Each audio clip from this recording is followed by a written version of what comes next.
It's a magnificent new milestone for the King of the Road Show HD, our regional record extending 450th episode. And we're celebrating this splendid achievement with Grammy Award-winning songwriter Don Rollins, who, by the way, just did some songwriting with another recent guest on our show, Kylie Frey. I've enjoyed it. I'm looking forward to working with her more. Not bad to look at either. But she's cute. She's definitely that. She was actually sitting right there, Don, on her 20th birthday. Awesome. It's cool, you know, to go and write with some of these guys who have written so many hits, and just to be in the game, you know. So far with this In the Royal Spotlight thing, I've been collecting some memorabilia. She left her lipstick here. Oh, okay. And Britt left his cough drops, so I'm starting a collection. What are you going to leave me here today? Nothing, I hope.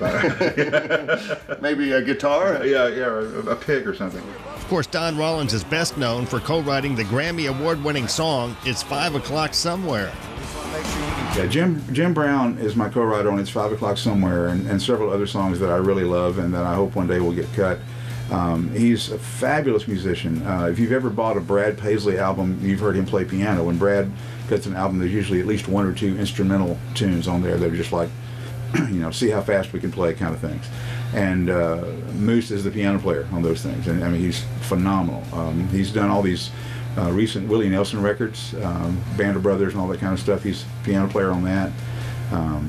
Right now he's touring with Bob Seger. He's a Silver Bullet Band guy right now. And I actually went and visited with those guys in Lafayette a few weeks ago. They came down and they played a show on a Tuesday, but the band flew in on a Monday, so I went down and hooked up with those guys. We all went to Prejean's and had some great food and acted crazy, and it was good to see everyone again. But yeah, Jim Brown, Moose, is my collaborator on several of my favorite songs, and he's a great guy and an incredibly talented musician. In a town full of talented people, he's a standout for sure. Don Rollins, of course, very famous for It's 5 O'Clock Somewhere, just one of the songs that you've written, but the title came up from a teacher that you worked with?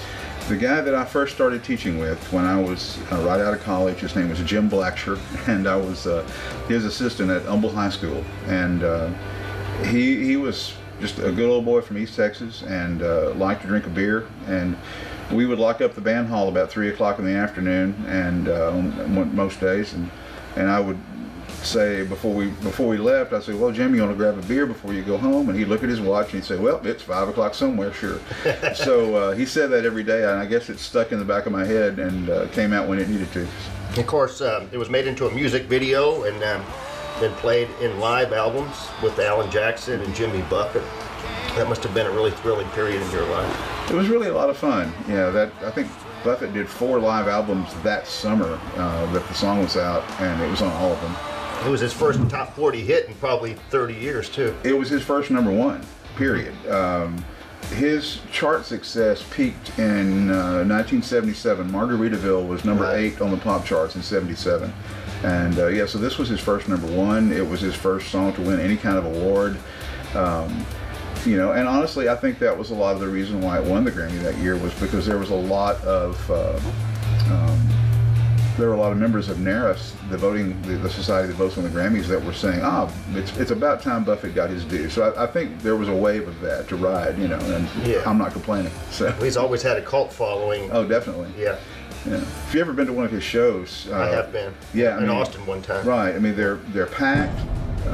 He takes care of his people. When I saw him in Cincinnati, and they had people tailgating and camping, you know, for 3 days before the show, and he had film crews around filming everybody, all the activities. So during the show, there was everyone, you know, the crowd, the camping crowd, the tailgating crowd, on the jumbotron on the big screen, so you would see yourself, especially if you did something outrageous. Mm-hmm. You know, so I mean, he really takes care of his fans and makes them feel like it's a family. You know, and the whole Parrot Head thing is pretty amazing. Later on in the show, Don Rollins will be back in the Royal Spotlight. You're going to take a seat on the official King chair here at King of the Road Productions. All right then. You don't have to wear the hat. Good.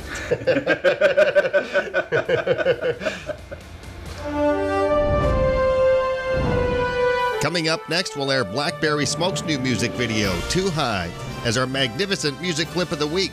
Sponsored by King's Country Internet Radio at kingscountry.net. Man, how time flies when you're having a royal time. It's the regional record extending 450th episode. Stay connected with the King of the Road Show at JimKingOfTheRoad.com. Winner of the Best Design, Content, and Broadcast Internet Video at the Press Club of Southeast Texas Excellence in Media Awards. There's plenty to do, see, and stream at JimKingOfTheRoad.com, including King's Country Internet Radio, segments from this TV show, the contest page, and King's Photo Gallery. Also, click on links to Jim's YouTube, Facebook, and Twitter pages. That's JimKingOfTheRoad.com. What's happening, everybody? It's Eric Middleton from Midnight River Choir. I want you to all check out our latest record, Fresh Air, produced by our brother from Bakersfield, Monty Byron. Hope you like it as much as we do. Fresh Air, number 5 on the Lone Star Music Top 100 Records of 2014. Available on iTunes, Amazon, Google Play, and at LoneStarMusic.com. Fresh Air includes Circles, a top 10 hit on the Texas Music Chart. Well, I've weighed the options, tested choices, disregard internal voices telling me to turn